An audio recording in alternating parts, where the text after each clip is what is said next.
Oke, kita hari ini mau belajar tentang ringkasan sebetulnya dogma-dogma inti dari kekristenan yang dirumuskan atau diajarkan oleh gereja melalui para bapak gereja. Yang kita percayai ajaran-ajaran dari bapak gereja ini adalah hasil dari ajaran dari para rasul. Ya, nah para rasul mendapatkan ajaran ini tentu dari Roh Kudus setelah Pentakosta. Oke. Nah, Roh Kudus mengajarkan apa yang diajarkan oleh Kristus atau Sang Juru Selamat kita, ya, Sang Penebus atau Firman Allah yang menjadi manusia. Itulah Kristus yang mengajarkan apa yang diajarkan oleh Sang Bapa. Ya, nah Sang Bapa ini sudah merancang eh, dunia ini, menciptakan manusia, ya, merencanakan keselamatan.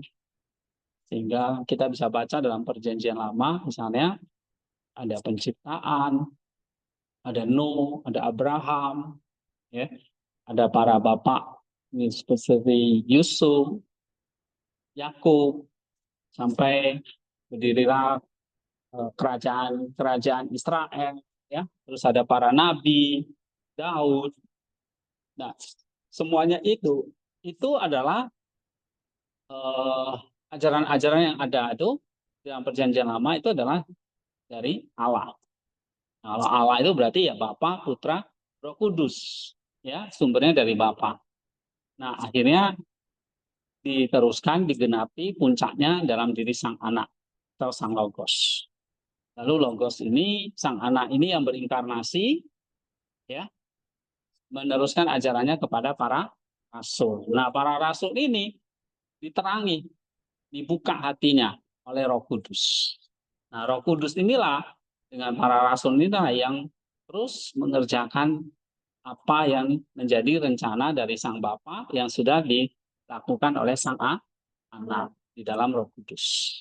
Nah, akhirnya gereja itu terus berdiri dan mengajarkan ajaran itu kepada para penerus dari para rasul, yaitu para bapak gereja. Nah, sampai sekarang para bapak gereja masih ada? Ada. Terus berlanjut. Bukan berhenti di John Damaskus. Ya, ada Palamas dan seterusnya. Nah, mereka adalah yang mewariskan ajaran para gereja. Nah, lalu kita pelajari sekarang, misalnya dari Nisa. Ini para bapak gereja di abad ke 4 dan abad ke-5. Ya. Nah, terus nanti kita pelajari juga salah satu eh, apa yang modern, ya, dari Vladimir Lossky. Nah, saya ambil buku ini karena dia bisa memadatkan gitu ya ajaran dari para bapak gereja yang rumit, yang banyak, ya, yang kompleks, dia bisa eh, padatkan gitu. Dan saya mencoba menjelaskan gitu, ya. Nah, ini yang kita perlu tahu apa sih sebetulnya inti-inti dari dogma kita. Kamu tahu apa arti inkarnasi? Inkarnasi untuk apa? Kristus mati untuk apa? Dia bangkit. Lalu ada Pentakosta, ada Roh Kudus. Roh Kudus itu melahirkan baru kita. Kita hidup di dalam keselamatan dan sebagainya dan sebagainya dan sebagainya. Nah, kamu pelajari itu. Ya, saya harus mengakui memang di kelas ini eh, ya banyak yang sudah saya sampaikan, tetapi memang juga saya merasa belum maksimal ya, karena eh, kita terganggu oleh liburan dan sebagainya. Jadi hari ini kita ambil waktu untuk belajar lagi, ya, ringkasan-ringkasan doktrin. Kalaupun nggak selesai, nanti saya kasih ini bukunya. Ini buku Lossky, terjemahan bahasa Inggris, tulisan aslinya di bahasa Rusia sih, ya.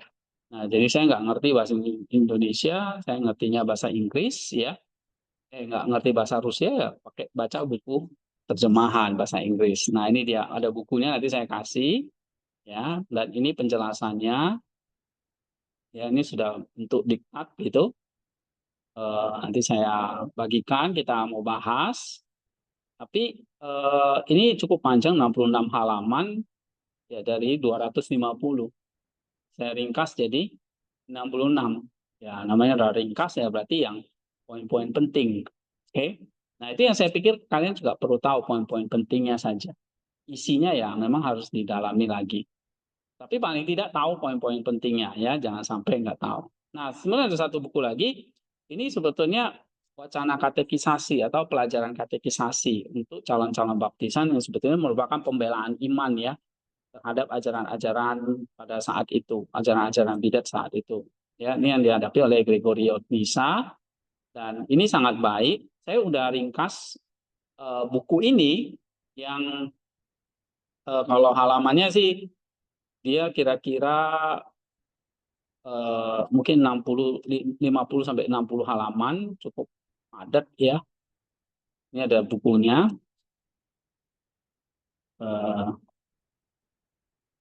Ini bukunya ini sebentar. Nah, bukunya ini ada dua. Ya, kalau yang ini ada 58 halaman ini bukunya The Greek Catechism. Ini sebetulnya karya apologetiknya dia. Tapi ini juga merangkum inti-inti doktrin. Misalnya tentang Tritunggal, ya, tentang inkarnasi, oke, kemudian tentang ya baptisan, ya tentang apa itu keselamatan dan sebagainya. Nah, ini sudah saya ringkas di sini tentang Allah dan Tritunggal, tentang Kristus inkarnasi, tentang keselamatan, soteriologi, tentang sakramen. Setelah Kristus memberikan keselamatannya, kita harus berpartisipasi dalam keselamatan, bentuk baptisan dan ekaristi. Terus tentang manusia dan kosmologi, ya. Nah, itu paling 5-6 poin ini ringkasan dari buku ini. Ya, ini memang belum saya terjemahkan. Ini saya bentuk ringkas poin-poin penting ya karena kita terbatas dengan waktu. Jadi saya mau kalian baca ya, baca ini misalnya tentang inkarnasi. Oke. Manusia dicipta oleh siapa? Kamu harus tahu, Logos. Oke, diciptakan oleh hipotesis ilahi kedua atau Logos. Ya memang semua orang manusia dicipta oleh Tuhan, tetapi lebih spesifik lagi adalah oleh Logos. Nah itu kamu harus tahu. Pencipta itu bukan keharusan, tapi karena kasih yang melimpah. Nah, itu kamu harus tahu, itu doktrin. Ya, agar manusia itu, makhluk itu bisa berpartisipasi dalam kesempurnaan ilahi. Nah itu doktrin penciptaan. Ya, manusia harus memiliki unsur yang serupa dengan Allah supaya bisa menerima kesempurnaan tersebut. Nah, jadi kenapa kok Tuhan menciptakan kita gambar dan serupa dengan Dia? Supaya kita bisa menerima kesempurnaan seperti Allah. Itulah manusia diciptakan menurut gambar dan rupa. Itu doktrin. Itu doktrin-doktrin poin-poin penting. Ya. Nah, lalu Gregorius membahas kelayakan inkarnasi. Inkarnasi menunjukkan kombinasi semua atribut Allah yang diakui. Kebaikan, kuasa, kebijaksanaan, keadilan. Jika salah satu atribut ini hilang, atribut tersebut tidak lagi ilahi. Nah, ini doktrin. Ya. Jadi kalau Yesus jadi manusia, Allah jadi manusia, maka dia punya apa? Atribut Allah. Dia nggak jadi manusia doang, dia punya atribut Allah tetap. Ya. Nah, lalu Allah dan ilahi ini tidak saling kontradiksi. Nah, misalnya kayak kemarin, ada yang khotbah Yesus itu gagal. Nah, untungnya dia bilang bukan gagal dalam hal moral, ya kan? Jadi di dalam diri Yesus, dia ada kehendak manusia nggak? Ada. Ada kehendak Allah nggak? Ada. Tapi ini kombinasi, artinya bersatu. Maksudnya apa? Kodrat kehendak manusia dan kehendak Allahnya tidak pernah bertentangan. Kehendak manusia yang dipakai oleh Kristus yang lahir dari perawan Maria itu adalah manusia yang sempurna. Nah, seperti Adam pertama yang sebelum jatuh dalam dosa. Sehingga kehendak manusianya adalah kehendak yang tidak punya kehendak genomik. Nggak punya, kalau aku nggak pilih ini, maka aku jadi dosa gitu. Nggak. Ya, jadi kehendaknya Yesus, itu kehendak manusia pertama itu adalah selalu adalah kehendak yang menuruti kehendak ilahi.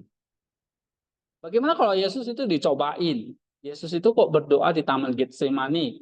Itu nggak menegaskan bahwa Yesus pasti berdosa, enggak, atau gagal, enggak. Dalam hal moral ya. Nah, doa dia itu adalah doa beban pergumulannya sebagai manusia, tapi kehendaknya selalu menuruti kehendak Bapa. Jadi memang betul Yesus nggak ada dosa. Nah, hal-hal seperti itu kamu harus tahu. Ya, jadi dia gagal dalam pengertian khotbah kemarin itu bukan gagal dalam hal dia jatuh dalam dosa, tapi gagal dalam hal dia, misalnya apa? Manusia tidak meresponi kasih Allah. Tapi sebetulnya ya itu bukan kegagalan di pihak Yesus atau di pihak Allah, tapi itu karena free will manusia, kehendak bebas manusia yang sendiri menolak kasih Allah. Ya, nah, jadi si pembicaranya melihat ini kegagalan Yesus. Ya rada provokatif, boleh-boleh saja, tetapi di dalam khotbah yang seperti itu, ya kita harus bisa menjelaskan, jangan sampai itu jadi ajaran yang salah. Ya provokatif boleh, tetapi harus hati-hati. Ya saya sarankan kalian yang nggak usah lah. Ya, oke, kecuali kalian itu memang iya udah expert gitu. Yang ini, oke, yang memang provokatif, yang kontroversial, ya boleh, asal nanti bisa menjelasin dengan benar. Kalau enggak, kita bisa keliru. Oke, kita ini salah satu contoh ya. Kenapa kok kita harus ini? Nanti kamu bisa baca ya. Saya sempat diskusi dengan Pak Aryo beberapa menit sama dia. Ya, saya jelasin kehendak manusia dengan kehendak Kristus, kehendak Allah. Kehendak manusianya Kristus itu enggak kayak kehendak kita. Kehendak kita gini. Mau nolong enggak ya? Mau curi atau enggak ya? Saya nyuri aja lah. Nah, itu kehendak manusia. Atau mau berbuat baik, saya mau nolong dia enggak ya? Enggak usah lah. Itu kehendak manusia. Tapi kehendak manusianya Kristus enggak ada pilihan seperti itu. Enggak ada pilihan kalau dia akan dosa. Nah, nanti kamu bisa baca di buku ini. Nih. Oke? Ya. Nah, lalu ini ada penjelasannya tuh kayak begini. Nah, nanti kamu bisa baca tentang kehendak manusiawi Yesus. Lalu kalau dia nggak ada kehendak manusia yang bisa jatuh dalam dosa, ngapain dia dicobain iblis? Nah, ini ada pertanyaan seperti itu ya. Jadi kalau Kristus, dia tidak punya kehendak genomik namanya. Nama istilahnya apa? Kehendak genomik. Apa itu kehendak genomik? Ya, apa itu kehendak genomik? Kehendak yang muncul karena kejatuhan manusia ke dalam dosa. Sedangkan kodrat manusia yang dipakai oleh Kristus itu adalah kodrat manusia yang tidak jatuh dalam dosa. Maka dia disebut Adam yang kedua. Manusia yang sempurna dia. Jadi waktu Yesus lahir jadi manusia tanpa benih laki-laki, yang ada benih perempuan dan Roh Kudus, dia jadi manusia yang sempurna, benar-benar tanpa dosa, sehingga dia tidak punya namanya apa? Kehendak genomik. Kehendak genomik itu apa? Kehendak yang deliberatif. Deliberatif artinya dia harus memilih di antara berbagai pilihan, seringkali dengan keraguan. Kayak tadi ya, nolong nggak, nolong nggak, curi nggak, gitu loh. Nah itu keraguan. Ada konflik internal atau tendensi untuk memilih yang salah karena adanya nafsu, passion, dan kebingungan pikiran akibat dosa asal. Kayak kita. Ini kehendak genomik, ini kehendak manusia kita alami setiap hari. Ya kan? Nah, misalnya tadi kita lihat sesuatu, kita punya pilihan bebas. Kayak hari ini saya mau melanggar atau enggak? Ya kan? Nah, ya tadi saya kasih contoh. Curi enggak ini? Kelihatan uang ya. Nah, itu namanya kehendak genomik. Oke. Nah, Kehendak genomik adalah kehendak yang cenderung mempertimbangkan dan memutuskan dalam kondisi yang tidak sempurna. Karena kita sudah terpengaruh oleh tadi nafsu atau tadi logis moi yang kita bahas minggu lalu. Ya. Nah, mengapa Yesus tidak memiliki kehendak genomik? Maksimus berargumen bahwa Yesus mengambil kodrat manusiawi kita seutuhnya. Kodrat manusiawi kita yang seutuhnya. Tetapi dia mengambil sebagaimana adanya sebelum kejatuhan Adam. Jadi dia ambil kodrat manusiawi yang sempurna, utuh dan tidak rusak oleh dosa.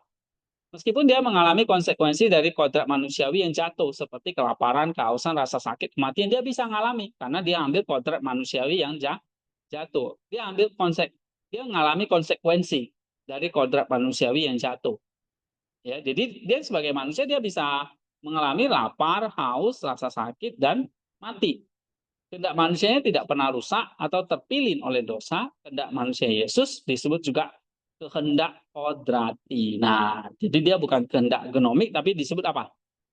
Kehendak alamiah, kodrati, atau susikon telema. Telema itu kehendak, fusikon itu alami, kodrat. Kehendak kodrat yang benar-benar secara intrinsik dan sempurna, selaras dengan kehendak ilahinya. Jadi kehendak Yesus itu sudah kehendak manusia yang sempurna, ya. Artinya kehendak itu secara spontan dan tanpa ragu-ragu bergerak menuju kebaikan dan kebenaran. Kebaikan dan kebenaran. Tapi kan ada bertanya, kenapa kok ada orang sakit Yesus itu juga nggak tolong? Nah, itu adalah kehendak yang dia tanpa ragu mau nolong atau enggak. Walaupun dia nggak nolong, tapi itu dalam kebenaran, jadi tidak dosa. Walaupun seolah-olah Yesus nggak nolong nih, ya kan? Nah, tapi itu adalah kebaikan dan kebenaran. Yesus nggak pernah, kehendak manusia Yesus itu kayak gini. Dia nggak pernah ragu melakukan sesuatu. Itu kehendak alami. Kalau kita kehendak genomik itu apa? Ragu, ya kan? Kayak tadi, mempertimbangkan, ada konflik. Nah, ada atau enggak ya? Misalnya nih, orang tua suruh kita berdoa. Oke, kita jawab iya. Tapi kita mikir nih, mau enggak ya? Atau lebih baik saya main game misalnya gitu. Nah, itu kehendak genomik, ya. Tapi kalau kehendak alami itu adalah kehendak yang sangat spontan dan tanpa ragu-ragu bergerak menuju kebaikan dan kebenaran. Karena sifat manusiawinya sepenuhnya dimurnikan dan bersatu secara hipostatik dalam satu pribadi dengan firman Allah. Dia tidak perlu memutuskan antara berbuat baik atau jahat karena kehendaknya secara alamiah terarah pada kebaikan tertinggi. Udah pasti. Kehendaknya udah terarah kepada kehendak ilahinya. Udah pasti selaras gitu. Ya. Nah, lalu timbul pertanyaan, terus ngapain kalau iblis nyoba-nyoba dia? Ya, pasti iblis tahu dong dia bisa jatuh dalam dosa. Ya, apakah kan iblis tahu dia adalah Allah jadi manusia. Oh, dia juga manusia kan? Iblis ingin coba secara manusianya bisa tergoda nggak? Nah, iblis salah, ya kan? Ternyata kehendak manusiawi Yesus itu tidak pernah jatuh ke dalam dosa. Bisa nggak ada kemungkinan nggak Yesus itu jatuh dalam dosa? Nggak ada. Dalam sisi pikiran iblis ada. Sama kayak kamu. Ya kan? Nah, tapi yang namanya Yesus yang punya kehendak kodrati itu tidak ada kemungkinan dia jatuh dalam dosa. Nah, iblis kenapa mencoba? Karena dia tidak tahu. Ya, karena dia tidak tahu. Gitu. Oke? Nah, ini pertanyaan penting ya.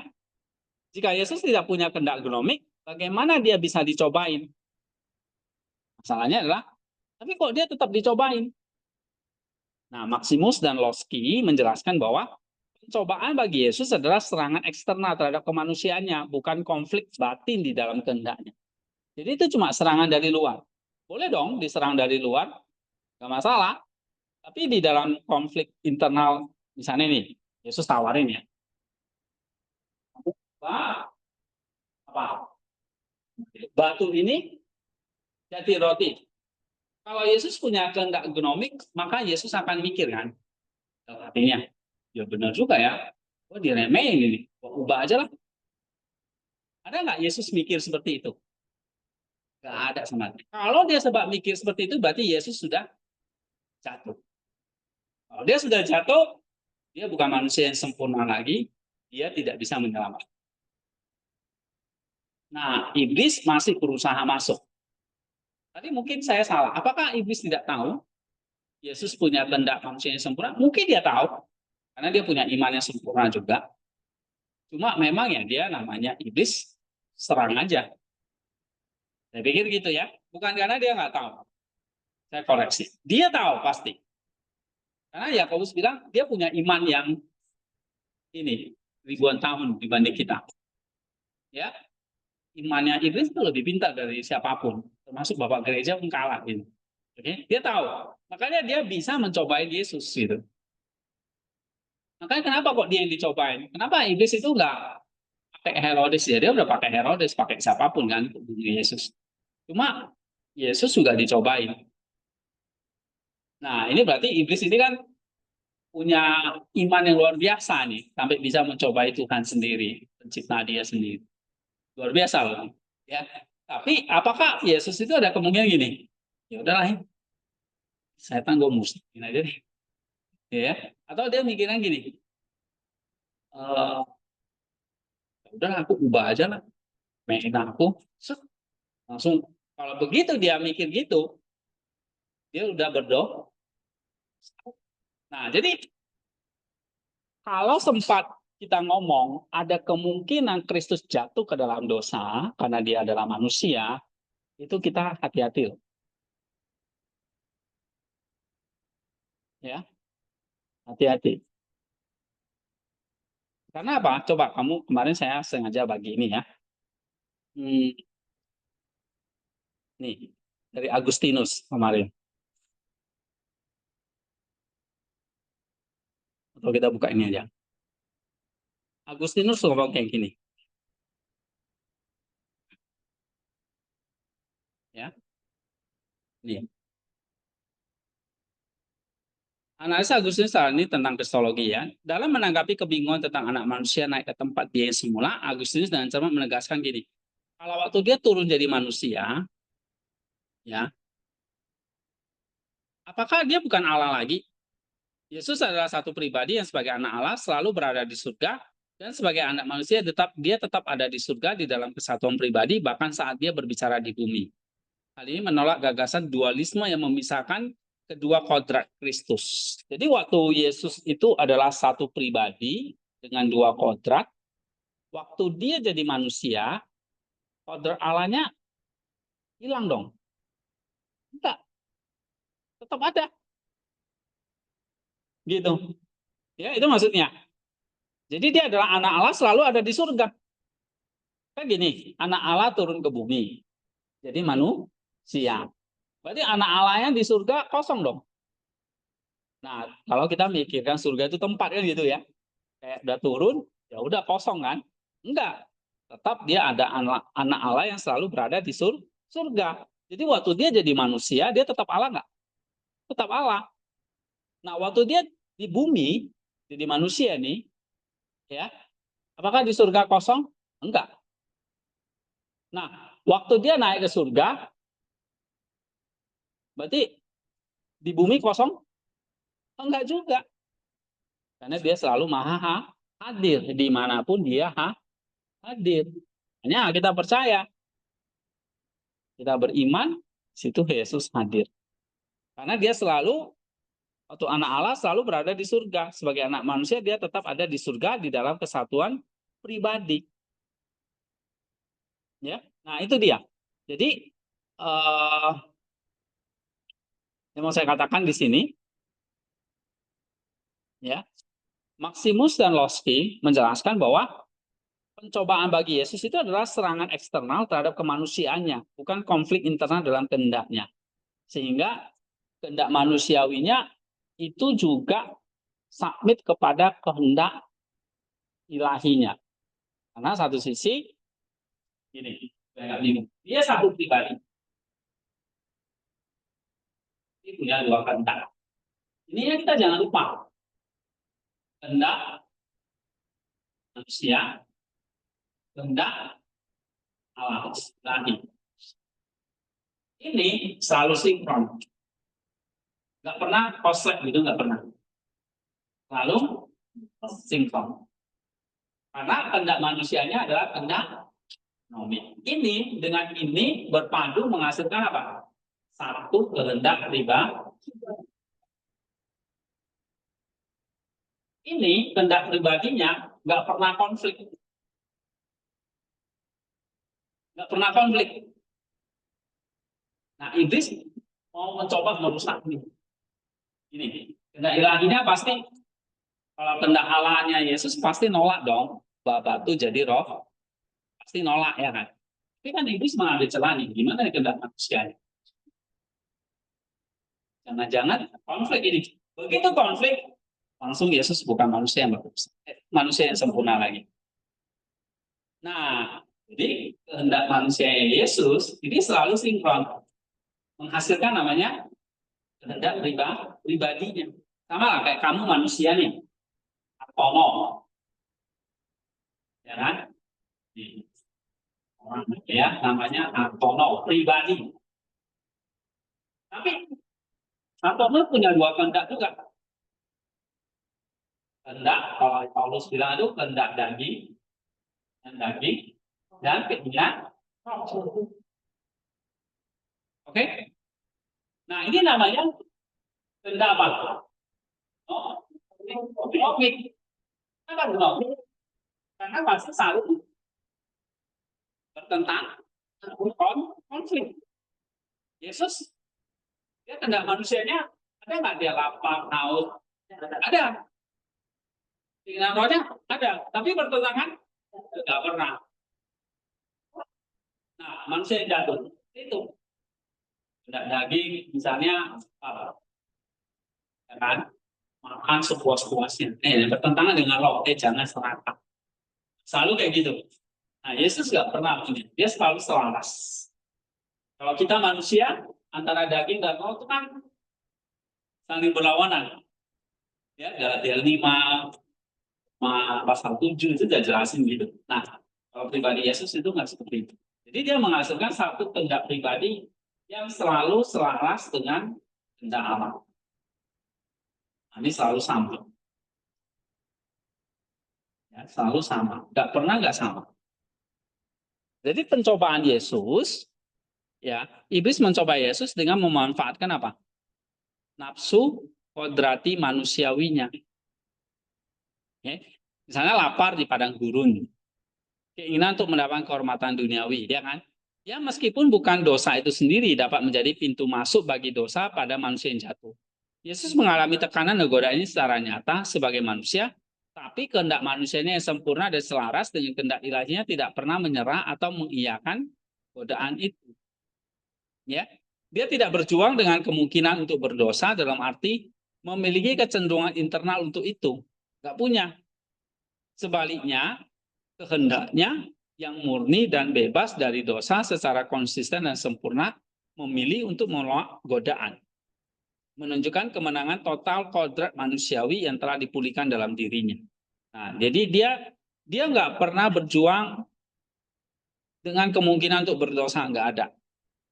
Nggak ada satupun kehendak manusiawinya akan ragu, nggak kayak kita. Kalau begitu dia mikir, oh iya ya, kenapa ini setan saya nggak tunjukin aja dia tahu siapa saya. Nah, begitu Yesus mikir itu, dia udah kalah. Tapi Yesus pernah mikir gitu nggak? Enggak, dia nggak pernah punya pikiran seperti itu. Dia ngomong kan, kamu mikirkan wanita aja, kamu sudah berzina dalam pikiranmu. Benar nggak? Kamu sudah memikirkan misalnya cewek telanjang aja, jadi sekarang kamu coba mikir cewek telanjang, kamu sudah berzina. Mikir aja loh, belum melakukan. Nah, apalagi Yesus kalau dia cuma mikirin yang jahat aja, itu dia berdosa. Jadi apakah ada kemungkinan Yesus jatuh dalam dosa? Sekarang jawabannya 100% tidak. Tapi kalau kamu tanya banyak orang-orang ini, Yesus kan manusia sempurna kan? Yesus kan manusia sempurna 100% kan? Kalau dia manusia, ada nggak kemungkinan dia jatuh dalam dosa? Ya kalau sebelum kamu dengerin saya tadi kan ada yang jawab kan? Iya kan? Nah, sekarang harus jawabnya apa? Tidak. Tidak ada kemungkinan sama sekali. Nih, ya. Tidak ada kemungkinan sama sekali Yesus jatuh dalam dosa. Alasannya apa? Ini tadi yang saya jelaskan. Kehendak manusiawi Yesus itu 100% sempurna, selalu menuruti kehendak Bapa atau kehendak ilahinya. Jadi dalam diri Yesus, di dalam pribadinya yang punya dua kehendak itu nggak pernah konflik. Selalu sama dengan, nggak pernah gini. Ya, selalu apa? Sama dengan. Ya. Tadi bukan, saya mungkin soal Yesus itu tidak ada kemungkinan membuat dosa. Tapi soal keraguan, kemudian tadi kan soal Yesus itu tidak manusia. Bagaimana dengan Yesus yang pas di kayu salib itu, pas dia jauhkan coba daripada apa, kan itu tidak disebut dengan Yesus ada keraguan. Kan dia katanya jauhkan coba daripada apa. Maka kalau kita pikir itu berarti dia ragu akan Oh, oke. Nah, ini pertanyaan bagus. Misalnya doa di Getsemani itu ya, jauhkan cawan ini daripada aku. Apakah itu menunjukkan dia ragu untuk masuk ke salib? Ya jawabannya enggak dong. Dia enggak ragu, dia tahu betul dia harus menghadapi salib. Tapi kenapa kok Yesus mengatakan jauhkan cawan ini daripadaku? Yang jelas itu pasti bukan keraguan. Tapi dia boleh dong merasakan itu adalah pergumulan yang berat, ya kalau bisa jangan, gitu loh. Tapi apakah dia itu menunjukkan dia satu keraguan, nggak mau kayak kita? Apakah itu adalah pergumulan kalau bisa jangan Bapak? Enggak, ya. Memang saya belum analisa lebih dalam, tapi jawaban saya kalau berdasarkan ini pasti Yesus nggak pernah ragu. Dia dengan mantap. Cuma itu dalam sisi manusiawi ini adalah dia bergumul. Bergumul nggak salah. Ya, tapi kalau dia bergumulnya begini, ragu nih, Bapak ini yakin nggak sih? Aku mesti jalan salib, nggak salah ini Bapak. Nah, itu dia nggak sempurna. Berarti dia ragu. Tapi bukan keraguan yang ke situ. Ya, yang jelas bukan keraguan yang ke situ. Tapi nanti saya akan, ini pertanyaan bagus. Saya nggak kepikiran di sini. Saya cuma ambil satu kasus pencobaan. Ya, nanti masalah Getsemani apa ya bisa dipelajari lagi. Tapi yang jelas ini kemahasempurnaan kemanusiaannya dan persatuan hipostatiknya dengan keilahian menjamin ketidakberdosaannya, impeccability bahasa Latinnya ya. Dia memilih untuk tidak berdosa dalam arti bahwa kehendaknya selalu bebas. Nih tadi, kehendaknya kalau di Getsemani itu berarti secara bebas dan spontan bergerak menuju kebaikan dan menolak kejahatan. Bukan karena dia sedang mempertimbangkan. Ingat ya, Getsemani itu bukan mempertimbangkan dua opsi. Beda ya. Tadi dua opsi ini gini. Aku minum cawan ini atau enggak ya? Kalau aku minum, aku harus mati di atas kayu salib. Lebih baik enggak lah. Itu berarti mempertimbangkan. Itu seringkali yang kita pikirkan kan, yang terjadi pada diri Yesus kan, itu totally wrong loh. Kalau kita ngomong seperti itu, Yesus itu jadi manusia yang nggak sempurna. Karena dia nggak boleh ada satu titik dia memikirkan atau dia ragu, ya dia kehendaknya itu nih tidak ada keraguan, spontan. Nah, tapi kenapa kok dia mengatakan tentang cawan itu? Itu bukan keraguan yang jelas. Ya, itu seperti kayak ekspresi orang yang berat menjalani. Tapi apakah Yesus ragu? Yesus enggan, nggak mau? Hah? Yesus masih ragu-ragu nih, mau disalib. Banyak orang akan mikir seperti itu kan? Atau Yesus berat hati, jadi kayak terpaksa. Kalau terpaksa, tidak sukarela, apa yang terjadi? Hah? Iya, tidak sempurna, harus sukarela. Kalau nggak sempurna korban Kristus di kayu salib itu. Nggak bisa nyelamatin. Ya. Tapi apa yang bisa kita jawab kalau tentang cawan itu? Itu adalah semata-mata ekspresi dari apa? Pergumulan beratnya, bukan ekspresi apa? Keengganan, keraguan, berat hati, tidak sukarela, terpaksa, bukan itu. Paham ya? Oke, itu. Nah, Agustinus dari Hippo, dia mengatakan begini,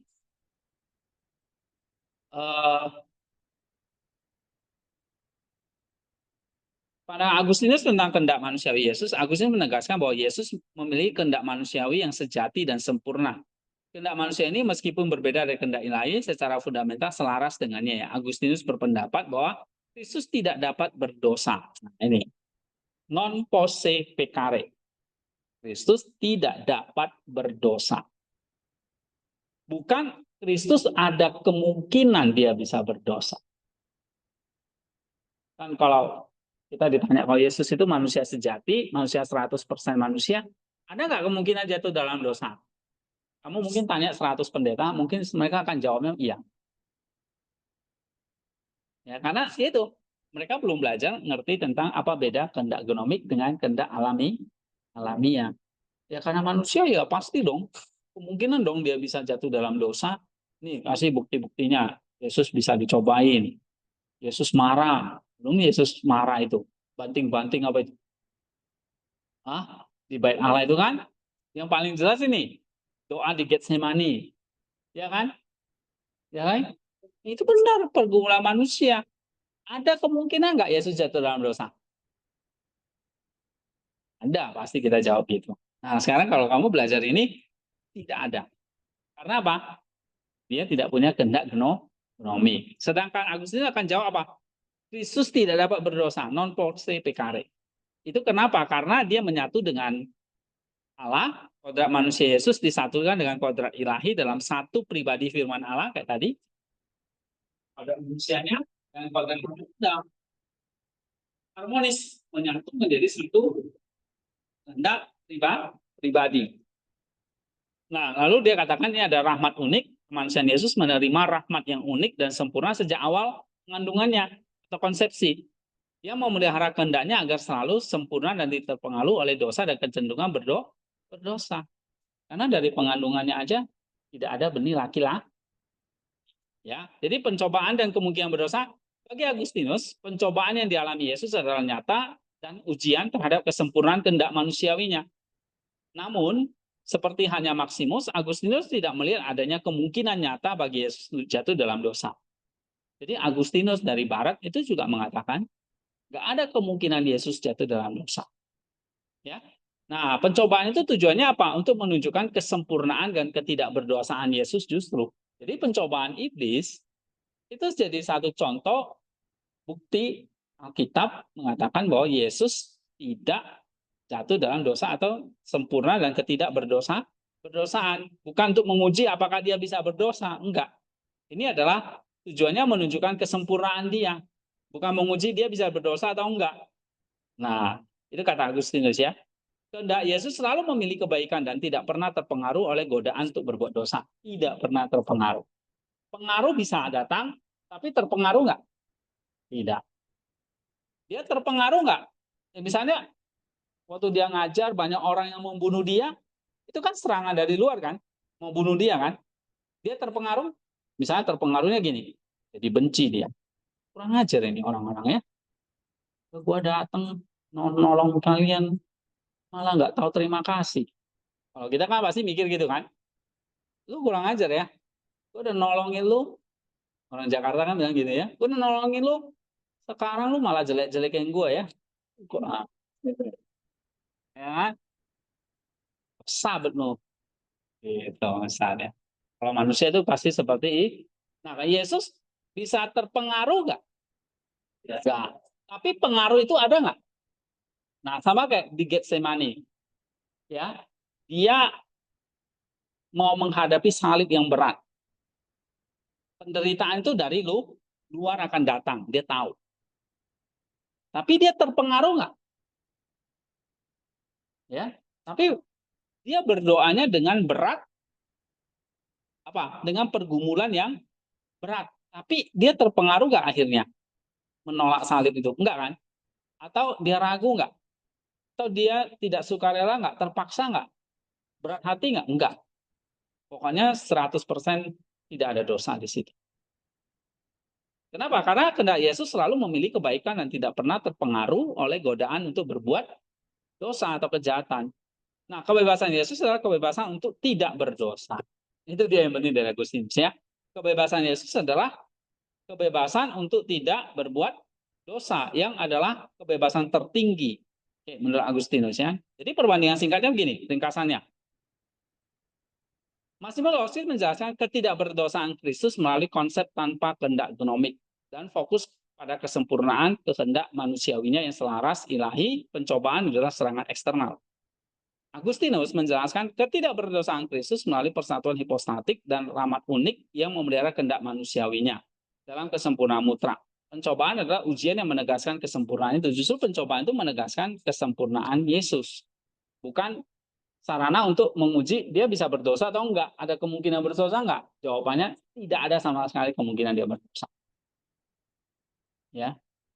Nah, ini kalau bahaya kalau kita jawab Yesus bisa berdosa. Ada kemungkinan dia. Namanya mungkin ya, bisa-bisa aja dong, Pak. Namanya mungkin. Itu juga bahaya. Dulu saya juga berpikir, oh iya dia manusia 100% ya.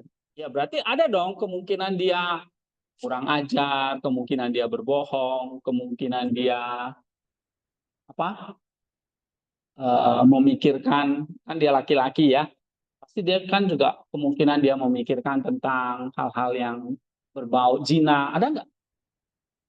Kalau dia manusia sejati, orang akan bilang ada. Yesus kan laki-laki tulen kan, dia bukan banci, bukan bencong. Sebagai laki-laki, pasti ada nggak? Misalnya minimal mimpi basah, ya kan? Mimpi basah tahu nggak? Atau mikirkan tentang hal-hal yang cabul. Ini laki-laki, perempuan pasti pernah. Ya, gitu. Kenapa? Apakah Yesus punya? Kalau kita bilang Yesus itu manusia sejati, pasti dia punya gitu? Itu bahaya. Karena kalau dia punya pikiran hal yang cabul, dia udah gagal jadi juru selamat. Karena dia bukan lagi manusia tanpa dosa. Ya, maka jawabannya ada nggak kemungkinan dia jatuh dalam dosa? Kebanyakan dari kita akan menjawab ada kemungkinan, tapi nggak terjadi. Itu salah juga. Tidak ada kemungkinan sama sekali jawaban.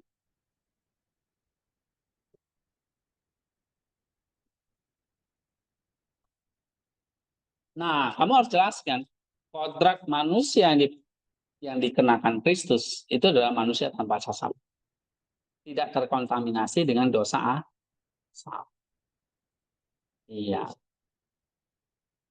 tidak. Jadi dia benar-benar ambil kodrat yang baru, bukan kodrat seperti manusia yang berdosa. Tanpa mengalami proses biologisnya jalan, dia tetap bertumbuh, tetap proses biologisnya ya seperti ini. Dia tetap tidak lahir langsung jadi besar kan, dia tetap bertumbuh, gitu. Dia tetap bisa rasa lapar, tetap bisa haus, tetap bisa marah, gitu ya. Tapi itu lapar haus itu tidak membuat jadi dia berdosa atau kemungkinan berdosa nggak ada. Ya, dia lapar iya karena dia juga manusia seperti kita, daging dan darah kan, yang butuh makan. Dia juga seperti itu. Tapi ada nggak kemungkinan dia makannya rakus gitu? Nggak ada. Ada nggak dia keinginan apa seks misalnya? Ada. Dia manusia yang sempurna. Tapi ada nggak dia kepikiran untuk nge-seks? Pikirannya jorok? Nggak. Gitu. Ya.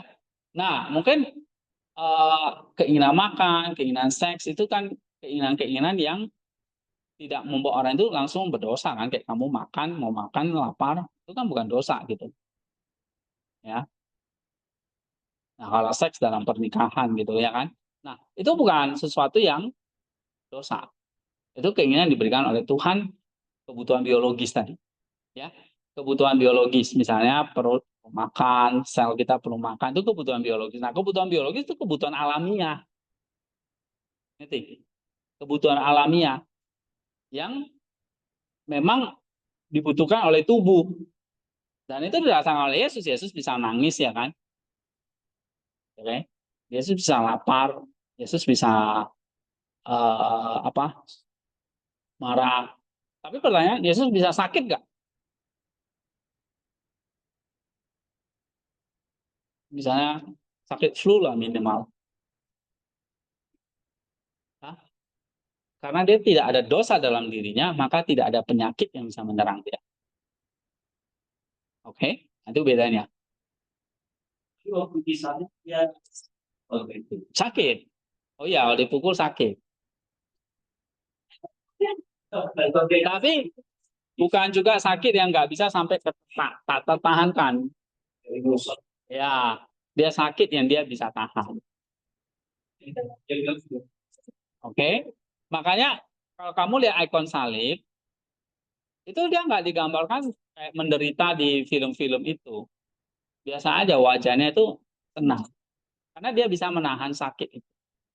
Ingat ya, tubuhnya itu berbeda sama kita, karena dia mengambil kodrat manusia yang sempurna.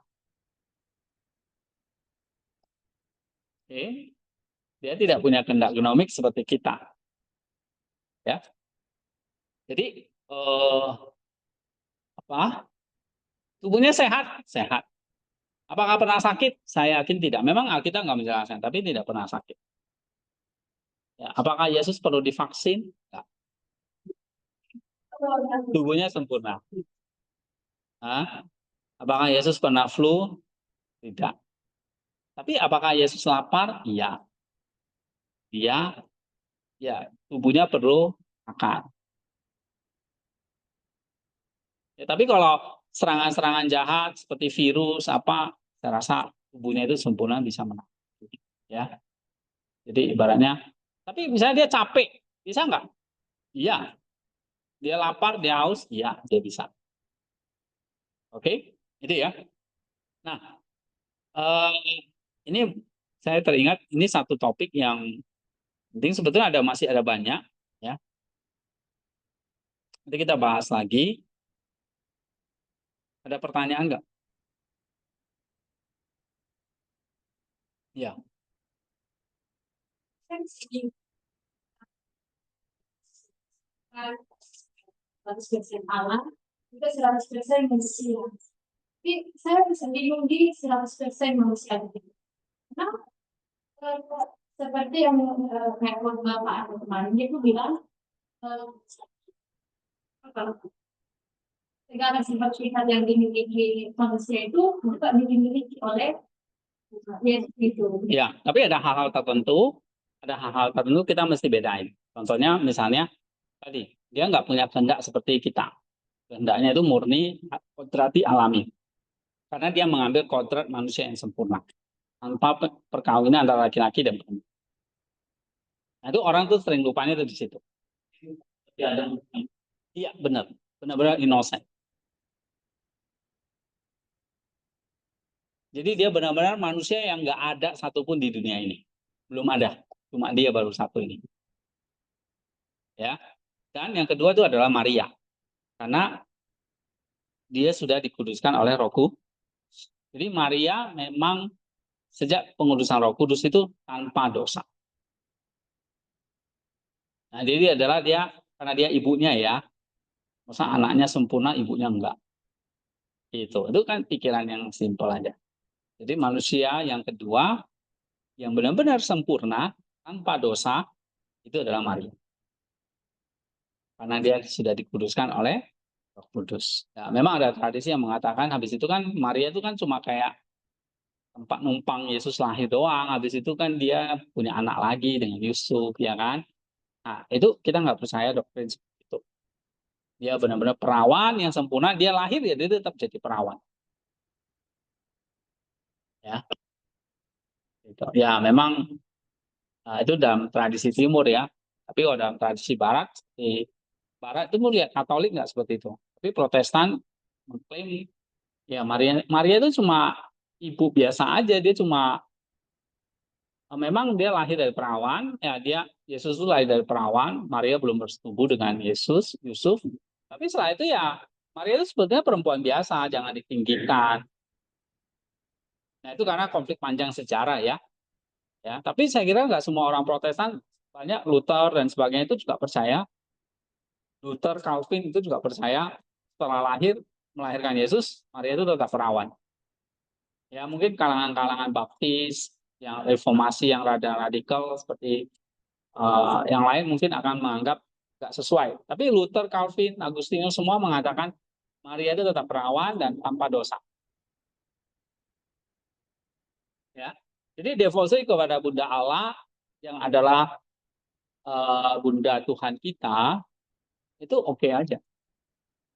Ya, itu adalah Mother of our Lord. Dia adalah ibu dari Tuhan kita. Ya kan?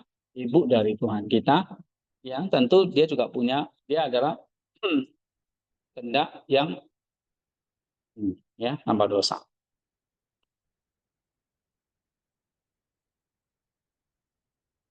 Ya.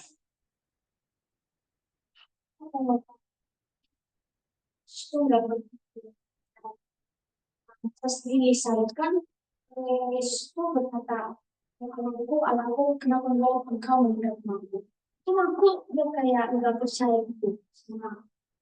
Iya, itu sekali lagi 7 ucapan salib yang berat-berat itu semua bukan menunjukkan bahwa dia itu ragu atau Allah itu ragu kepada Bapa dan sebagainya. Itu adalah ekspresi dari beratnya penderitaan sebagai seorang manusia yang dia tanggung. Tapi itu juga bukan sekedar psikologis, masalah psikologis ya. Oh berat, itu kan berat, itu masalah psikologis ya kan? Ya kan? Kalau kita cuma jelasin masalah psikologis, itu terlalu dangkal. Itu adalah untuk memenuhi semua kegenapan dari nubuat perjanjian lama, termasuk Getsemani itu. Itu jawaban teologisnya ya. Tapi nanti saya akan pikirkan, saya akan baca lagi. Ya, saya belum bisa jawab secara detail, tetapi yang jelas jawabannya adalah sekarang itu bukan menunjukkan keraguan atau kehendak genomiknya tadi. Itu ada tujuan teologisnya yang lebih tinggi, itu memenuhi semua nubuat kitab suci. Ya, nah maksudnya apa? Memenuhi misalnya Allahku, mengapa engkau meninggalkan aku? Itu ada maksud teologisnya. Ya, misalnya salah satunya adalah apa? Itu saya lupa ya. Nanti saya ini lagi lupa saya. Oke, termasuk Getsemani, termasuk 7 ucapan salib itu ya. Itu kan menarik ya untuk dibahas. Ada makna teologisnya di balik perkataan itu. Jadi bukan sekedar masalah psikologis saja, masalah beratnya. Tapi kalau kita bicara soal kehendak tadi, itu bukan kehendak genomik akhirnya jadi ragu, enggak. Tapi itu semacam ekspresi penderitaan yang dia. Ya, jadi wajar dong ya, sebagai manusia dia akan merasa sakit, akan merasa ditinggalkan, okay, merasa berat, okay. Tapi dia nggak punya kehendak atau pikiran bahwa Allah itu meninggalkan dia atau jahat. Nah, Allah meninggalkan itu mau menunjukkan salah satu, saya baru ingat, itu kekejaman dari dosa yang memisahkan manusia, ya mau mengungkapkan itu pasti. Dosa itu saya menanggung membayar dosamu, sekarang apa? saya seolah-olah harus terpisah nih dengan Allah.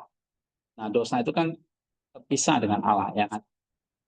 Nah, itu menunjukkan beratnya konsekuensi dari dosa itu terpisah dari Allah. Nah, sekarang nggak lagi gitu justru. Jadi itu ada ceritanya, ada makna teologisnya ya. Oke, kita